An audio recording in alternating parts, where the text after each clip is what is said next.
Let's do a little green and gold history. Top 10 players who played for the A's and the Yankees. Yeah, A's and the Yankees. And this is, A's and Yankees, players who played for both. This goes back to the Kansas City days, really. For a while there, it seemed like the Kansas City A's were the Yankees farm team. Where did Roger Maris come from? He came from the Kansas City A's. Where Joe DeMaestri came from the Kansas City A's. There was like a pipeline going on. And it's continued, even now with the A's in Oakland, a lot of great players have played for both organizations, and a lot of players overall have played for both teams. Yeah. There's a long list of notables or honorable mentions in this category because I was looking at guys who were good for both teams, right? Just not you had to be good here, then you played a few games over there. No, you had to be good for both teams, except for maybe my number 10 on this list. But everybody else is really good. But like I said, there's a lot of guys. No doubt about it. And don't forget, it was my grandfather who was named the manager of the 1960 Kansas City A's. And as my family, my grandfather was taking my mother, my grandmother, and my aunt, and they were little girls, and driving to Kansas City. When he pulled up to Kansas City, it was Charlie Finley had told him, "I've just traded your best player, Roger Maris, to the Yankees." And let's just say my grandfather got in a major fight, according to my grandmother, with Charles Finley, with the whole Charles Finley, and the relationship never survived after that. Yeah, all of a sudden he wasn't going to be as smart as manager as he thought he was going to be, because all of a sudden you don't have the player who's going to go on to win not only one MVP, but back-to-back MVPs with the Yankees. People don't realize that Roger Maris hit his 61 home runs in 61 and won the MVP. He won the MVP in 1960 as well, the year before. That's how good Roger Maris was. Yeah, kind of like there's certain players that we now look back on. I was just mentioning another guy the other day, like Lou Whitaker, that guys are not in the Hall of Fame. You go, wait a minute, I'm looking at Lou Whitaker's WAR. It's well over 70. And we now think over 60 as a Hall of Famer. There's certain guys in Maris's there's plenty of guys that we can go really look. I mean, they used to try and say Tim Raines wasn't a Hall of Famer. You're like, really? All right. Do you want to start honorable mention? Yeah, these are some guys, just players who played for both teams. And you throughout the week when you've been promoting this, I know you mentioned a bunch of these guys, but Ruben Sierra, Eric Chavez. How about Willie Randolph? He was the A's starting second baseman in the 1990 World Series. Yankee World Series champions back in the 70s. David Justice here for the Moneyball A's. Bert Campaneris, and Dave Righetti's no-hitter for the Yankees on July 4th. Bert Campaneris was the starting third baseman for the Yankees that day. Campy, wow. Great shortstop. How old was he? He was 74 years old, and he could field everything. He was fantastic. No, he was in his late 30s. He might have been even 40 by that point. Yeah. And for Bert Campaneris, that set the record. He had appeared in the most no-hitters, whether for or against, the most combined no-hitters in a career, Bert Campaneris. Other greats, Mike Gallego, Hideki Matsui, Godzilla, Hall of Famer Goose Gossage, the before-mentioned Tim Raines, who came here in 99, Johnny Damon, Danny Tartable. We can just mention guys who appeared in Seinfeld. Ken Phelps, mentioned in Seinfeld. Bartolo Colon, obviously Sonny Gray. Mike Blowers, who came up earlier this week. Dave Righetti, who had a forgetful time in this A's bullpen after being a great Yankee closer. And Tommy John, who came here in 85 and was old then, and then went on to pitch 4 more years for the Yankees solidly as an even older pitcher. Is he the biggest crime not to be in the Hall of Fame? The fact that he won 288 games, he has well over 100 no decisions, and it's him having the surgery, proving that it works, that has changed all these young players' careers and lives and kept them going. Is it a travesty he's not in the Baseball Hall of Fame? It really is now, especially with Jim Cott being in there, because Jim Cott and Tommy John's career were very similar. Left-handers who pitched a long time, but you said Tommy John had an effect on this game that is ongoing, 50 years later, that if it wasn't for Tommy John being the first one to go through the surgery, to have a surgery named after you, that is a consistent mark on baseball for, a notable achievement in the game, besides being an excellent pitcher for a long time. Yeah, Tommy John needs more consideration for everything that he contributed to the game. Because let's be honest, let's say that surgery did not work on Tommy John. You don't know what happens to it. I mean, you want to think that, well, we'll try it again, but Tommy John made everybody go, okay, I'll try it. Yeah, they saw the success that he could have with it, right? Here was a guy who comes back after basically a year and a half out of the game and is good. And he was an older pitcher even at that time. And again, that gives hope to everybody because, you heal faster when you're younger, and then the surgery just gets better and better. But it had to be the first guy, and he was the first guy. It's named Tommy John surgery for a reason. All right, number 10. Oh, number 10. Well, maybe this one's really number 11, and that's Jose Canseco. Because you just got to love Jose. Jose is a Yankee. 1998 World Series champion Jose Canseco. Close. 2000 World Series champion. Was it 2000? Yeah. And this I knew he was on one of those teams. And the Yankees shouldn't even had him. The Tampa Bay Devil Rays at the time were trying to trade him, and this is the waiver claim. So the Yankees put in a waiver claim to block him being traded anywhere, and the Rays just went, you take him. And all of a sudden, Jose Canseco's a New York Yankee, and the A's happen to be in New York when he shows up. And it was the oddest thing. Here's Jose as a Yankee. He ended up playing against left-handers down the stretch, killed Mark Mulder, hit 2 homers against Mark Mulder that are still going. Only got 1 at bat in the World Series. He struck out, but he's got a Yankee World Series ring. And we know how great an A he was. He got a World Series ring with the Yankees. Jose Canseco makes the number 11 on the list. Number 11. Okay, I got to cross that out then. Number 11. We're doing top 11. Well, maybe all not. Right, I think he's number 10. My thing just added a number there. I guess they wanted Jose to be 11. Okay, so he is 10. He's 10. All right, number 9. Number 9 is Luis Polonia. Luis came up with the A's, and he was the A's starting left fielder in the 88 World Series. And he had a good year in 87, hitting 287. And 88, 292, 24 stolen bases. He was a very good leadoff hitter. A terrible defensive player. His glove was about 2 sizes too big, and he still couldn't catch anything with it. And he had no arm, and he had no idea where to throw the ball. A's broadcaster Lon Simmons would lose his mind when Polonia would throw to the wrong bases. But they ended up, trading for the Yankees in the Rickey trade, and he ends up having 3 tours of duty with the Yankees. 89, 90s, bad Yankee teams. 94, 95, they're starting to get good, right? The wild card team in 95 comes back. He's on that 2000 World Series team with Jose Canseco. Hits 296 that season for the Yankees, a great pinch hitter. He had been in multiple World Series with the Atlanta Braves. It was like October baseball in the late 90s. Couldn't happen unless Luis Polonia was on your team. It was just one of those odd things. It's the World Series. There's Luis Polonia. Yeah, and he was actually pretty good with what then would be the California Angels, right? He was a California Angel. Yeah, he was a guy with not a lot of power, but your typical leadoff guy who would slap the ball, get on base, and steal bases. Obviously he had the Jerry curl going on in the hair. He had some off the field issues that are not good, but as a baseball player, he was a dependable little leadoff hitter that had a lot of success.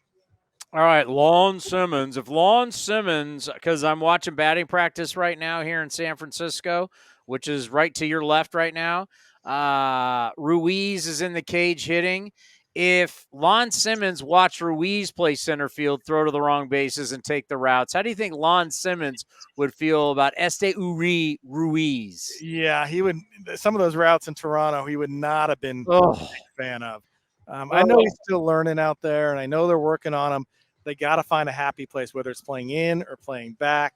I mean, we saw when Christian Pache was here, how shallow he played and what a difference that made. I mean, he's robbing hits because he's so comfortable going back on the ball. Hopefully that's what you want to get Ruiz to be eventually. But right now, he doesn't look comfortable anywhere out there.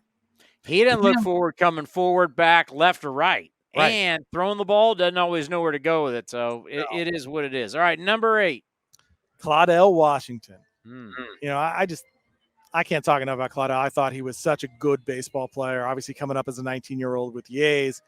He ends up with the Yankees in 86, 88, and these are good Yankee teams that just missed being division winners. But he was terrific for them. 308 average, 11 home runs in 1988, just a solid baseball player with those close hanger shoulders, can spray the ball anywhere. Great defender, never threw to the wrong base. Just a tremendous, competitor, teammate. Everybody loved Claudel, and we miss him not being with us today. Yeah, he was a really good player for a long time. He was. Like even like because a lot of what people will remember is, I mean, I was too young, but when I was growing up, I mean, he had runs. I'm just looking at it now. You think about the Braves, the Angels, the Yankees. I mean, I was too young for when he was an A, but I remember when I was a kid, he was a player. He was a player, and the reason Joe Rudy moves to first base because Claudio Washington needs to be on the field. He needs to be in left field. For a 19-year-old kid, that's what they did. And in the World Series in '74, he goes, 4 for 7 in that World Series? Claudel, coming up at a young age, head on his shoulder, solid professional, great ball player. It's what we don't have enough of, right? He's going to give you some average, going to give you some power, going to give you some speed, can drive in runs. There's a lot of different things. Like we're now, because of data and exit velocity and barrel rates and everything, we're all looking for like the perfect mashing. It's like, this is still a sport. This is a game. You need to win a game. You got to score more runs than the other guy, and you got to get 27 outs. Well, how do we win a game? You win a game. Star players help, but you need guys that are solid, just players who do winning things. Yeah, you need professionalism, right? You need that guy, a veteran player, professional, who other players can look to and go, that's how it's done. That's how we play the game. You need that. You need that player to emulate. And, unfortunately, on this Oakland A's team right now, there's not a lot of veteran leadership. There's Tony Kemp and Jace Peterson, but there's not a lot. And you need a player like Claudel. I really do think on most winning teams, you need a player like Claudel, that type of professional player that other players can bounce off of. All right, number 7. Oh, Scott Brocious. MVP. And that, when Greg Papa was the A's announcer and Scott Brocious gets traded to the Yankees after a brutal 97 season where he hit 203. He gets traded to the Yankees for Kenny Rogers. And Greg Papa and I joked that Scott Brocious is going to win the World Series MVP, and he's going to open a bar in Manhattan. He's just going to call it Bros. Half of that came true. He won the MVP in 1998 for the Yankees. He didn't open the bar Bros, but what a perfect name. It would have been perfect. He would have been the king of New York, but he was too much Oregon in him, so he just went home after playing. But Brocious, who broke in with the A's and was a good player, had the awful 97, gets traded, and then is just a terrific Yankee. 3-time World Series winner, World Series MVP again in 98, hits 2 home runs, 8 for 17, hits the big home run in 2000 in the 9th inning 2001 against Byung-Hum Kim. Remember to put the A's, to tie that game up. He was a tremendous Yankee. Really, it's a fantastic career after struggling with that 97 season. And then he's a terrific Yankee. Best team you've ever saw? Would you say 98 Yankees? No, the best team I ever saw that didn't win anything was 2001 A's. But the 98. I'm not saying didn't win anything. I'm saying best team you've ever seen. Best team I've ever seen. Oh, that's too hard. But I really liked the 2001 A's. I really did. I thought they could have done some magical things if it wasn't for some Jeter play. But the 98 Yankees were very good. The thing that we talk about professionalism, that was a Tim Raines team, right? Where Tim Raines is on the bench. He's a bench player, but he comes off and he has big moments. Darryl Strawberry comes off the bench, has big moments. That's what makes a championship team. So you have your core 4, right? Yankees, right? Your Posada, your Jeter, Mariano, Pettit, Wells Cone, Bernie Williams, and then you have these bench guys who fill it in, and they just had a feeling that they were going to win. I mean, when they went down in the LCS to Cleveland 2-1, and everyone's panicking, there was no panic in the Yankees. They knew they were the best team, that they were going to win. That's what's special about that team. I hate him, but it was a machine. It was 98 Yankees. Like Dave Stewart has talked about, because people forget he was the pitching coach for Bruce Bochy and the Padres that had a very good team. You go look at that lineup and the great players that they had, and Dave will just tell you, I mean, that 98 Yankees team was just a machine. It was the perfect. You had young core guys that are coming into their prime with just a bunch of just veteran guys who all bought in to win a championship. It's the construction of the team, the way they played. They were a monster. They were. And if Mark Langston got the strike call on Tino Martinez, it would have been a whole different World Series, in my opinion. Number 6. Nick Swisher. Swisherlicious. Swish-alicious. Again, another solid athletic on playoff teams here. Him and Frank Thomas were a dynamic duo in 2006. I mean, Swish hit 35 homers in 2006 for the A's. 95 runs batted, and it looked like every time Frank would hit a homer, Swish would hit a homer. And he goes to the White Sox, but then he goes to the Yankees. Wins a World Championship with the Yankees in 2009. Was a good player for them. Hit a home run in the World Series. He had 20-plus home runs every year with the Yankees. A solid player. Now, he got a lot of flack in New York because he's Swish and he talks and you're never quite sure what you're getting there. And, he's from Ohio and he's got a little country in him. So I don't know if he ever really fit in and fans love booing him, but he's a World Series champion in New York. Nick Swisher ever have a bad day in his life? Never. No. I remember being at the Coliseum Arena for a Billy Joel concert, right? Billy Joel. And there's Nick Swisher. Nick, how you doing? Goes, I have no idea who this Billy Joel is, but I had a great time. Wow. It wasn't that long ago. He was at the Coliseum. We got him to do some promos in the back of the press box. Bro, no problem, bro. And he's hugging you, and it's like, yo, man, it's so good to see it. It's like, this dude hasn't changed at all. No, and legit. I mean, there's another thing I remember about Nick, because he was a guy who was a son of a big league ball player, been around big league clubhouses, is a major leaguer. And I remember we were outside of a bar one night down in Southern California, and there was a line. And someone said, hey, we can get you around. And Nick's like, no, man, I'm standing in line just like everybody else. And he was legit. It wasn't trying to show off. That's what he was doing. You stand in line. That's what you do to get into this club. That's a real dude. Nick Swisher. Number 5. Oh, speaking of real dudes, Kenny Rogers. The gambler, who was a fantastic athletic, right? He never lost to the Coliseum as an A's starting pitcher. 15-0. 15-0. And this is what the A's got in return for Scott Brocious. Now, he was a good Yankee. He was a World Series champion with the Yankees in 96, went 12-8. But it's so important for that A's team to have Kenny Rogers in 97, 98. Kenny Rogers, and then eventually Tom Candiotti, giving this veteran leadership to a very young, very inexperienced pitching staff. But he was a guy who would take the ball every fifth day, and he would compete and give you a chance to win. Now, he is a little weird. Kenny was definitely weird, and he had some demons going on, and he threw a punch at Jason McDonald once in an elevator in Toronto. But, hey, those things happen. Things get heated over card games. Sure, no doubt about it. And the gambler was a really good Texas Ranger, too. He was a good team. Threw a perfect game. Yeah, I got into it with Cody at a spring training one time when he was still, DeGrom is the greatest thing we've ever seen. I said, give me the gambler. I'll take his innings. I'll take his career. Little did we know, hey, is DeGrom throwing this week? Yeah. When does he pitch? I think we'll be pitching next week, this time in 2 years. Oh, yeah. Because I know if the gambler was playing, I'd still be getting 7-8 innings from him every single night. All right, number 4. Jason Giambi. Nah. Now we're getting into the real guys, right? These are stars for both teams. I mean, obviously, Giambi with the A's was a career 300 hitter, 198 home runs, MVP.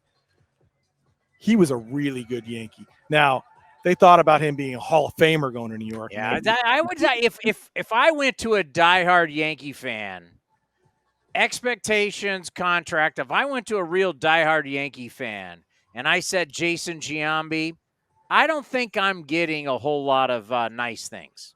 And that's true. And you'd have to go look at it and you go, okay, 2002 his first year, 314, 41 homers, 122 RBIs.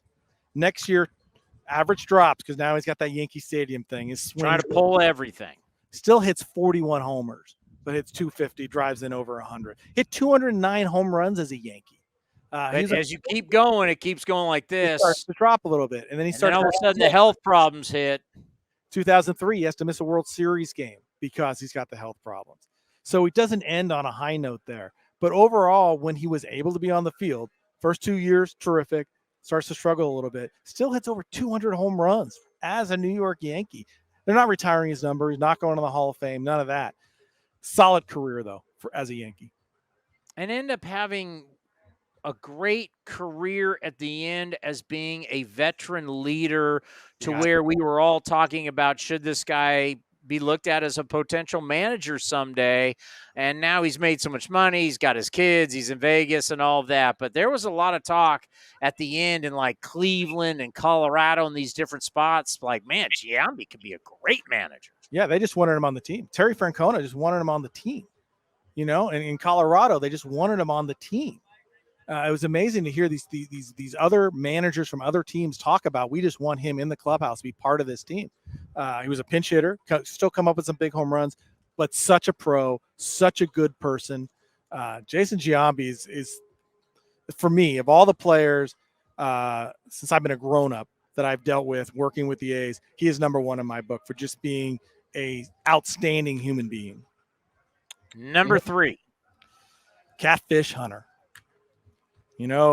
Catfish with the A's, ending his career here with the 4 straight 20-win seasons, becoming the first real free agent after Charlie wouldn't pay his annuity, just a mess. But he goes out there and he signs with the New York Yankees, which again, for a country boy from North Carolina like Jim Catfish Hunter, that was something to go to the big city like that. And he fit right in, right? 23 wins right away, 17 wins the next, World Series titles after that. Catfish Hunter. Just to, people look at his numbers and they go, how is this guy a slam dunk Hall of Famer? Because you had to be around. That was one of those guys you had to be around during that time in the 70s when the best pitchers in baseball were Tom Seaver, Jim Palmer, and Jim Catfish Hunter. They were so far above everybody else, right, at that time. And he proved it in New York. Went out there, makes all his starts, complete games all over the place.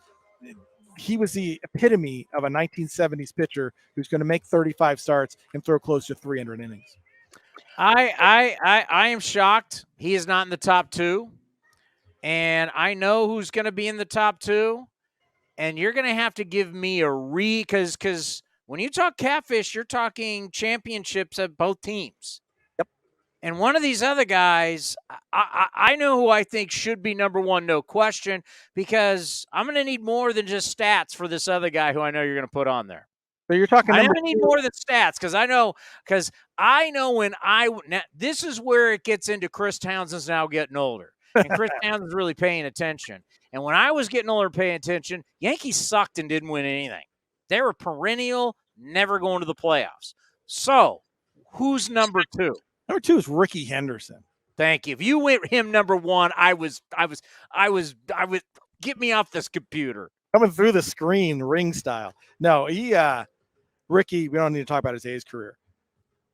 His 1985 season, his first year with the Yankees, 314, 146 runs. 146 runs. Yeah. 80 steals out of 90 attempts. They didn't have the disengagement rule. They didn't have the bigger bases. This is 80 out of 90.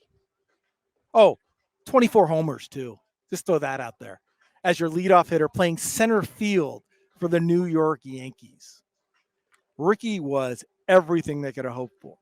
Why they didn't win the division, there's no wild card, is because they didn't have the pitching. But you had the offense with Ricky, Winfield, Mattingly. Johnny Baseball. This was an amazing, amazing offensive team. And Ricky was at the forefront of it. 146 runs. That was the most anyone had scored since 1949 when Ted Williams scored 150. And people didn't do this. This was unheard of. And again, when Ricky was in New York, in 85 especially, Billy's his manager, Billy Martin. Ricky was always at his best when Billy was his manager. Look at 87 when Lou Pinella's the manager. Not so good. Lou Piniella couldn't understand Ricky. Thought Ricky was faking an injury, or as he said, jaking it. Ricky's jaking it. Ricky had a torn hamstring, literally off the bone hamstring, and Lou Piniella wants him to play. Are you kidding me? But when Ricky was on the field and when Billy was his manager, like in 88, big numbers, big time. He was the Yankees' all-time stolen base leader. The all-time. Ricky was only there for, 4.5 years? 326 steals. All time. It wasn't until Jeter, who played, 20 years? Ends up missing him. I was going to bring this up. It was at the end of Jeter's career, and I don't know if I'm watching him, if I was actually watching the game or it was MLB Network. They go, Derek Jeter is now the all-time stolen base over Ricky. I was like, what? Ricky Henderson was only there a few years. It took Jeter over 20 years to catch Ricky. That tells you how great Ricky Henderson is. And Ricky was. And, again, in New York, it's not for everybody, right? And Ricky and the media, they didn't always get along. Ricky, he struggled to express himself properly at times, and the New York media took advantage of that. They took advantage of Ricky a lot. But when Ricky could play and when Billy was his manager, he was the best. Things changed, though, for Ricky as a Met, because then they started loving him more. They loved him. Because now he's the older guy and he's funny and he's doing great things. Now, but what happened during the playoffs when he was playing cards was reportedly playing cards during the last out. Then everybody didn't like Ricky anymore. That did not happen. He was not playing cards in the clubhouse while the Mets were being eliminated. But that was a story that got out. Again, Ricky, though, another one who was mentioned on Seinfeld. So we have a few of these guys. All right, number one. I mean, he didn't. They asked him, "Did you come to New York to be a star?" He said, "No, I'm bringing my star to New York. The straw that stirs the drink." Oh, Reggie Jackson. Did you see the documentary on Amazon? No, is it good? It is really good, and it's really worth watching. One of it because they have some footage. And I thought I've seen like every old Oakland A's footage that existed. They had footage I had never seen before. Stuff with the A's back in the late '60s here at the Coliseum, and it's beautiful to see. Reggie's telling stories. He's been very much in a reflective mood as he's gotten older. Fantastic A, gets traded to Baltimore, and then as a free agent signs with the Yankees. Takes the walk down Madison Avenue with George Steinbrenner, and he's trying to tell him how this is it. I mean, you're going to own this town, Reggie. You're going to own this town. Fans yelling at him, Reggie, you got to come here. And he did own that town, right? Goes to the World Series and hits the 3 home runs.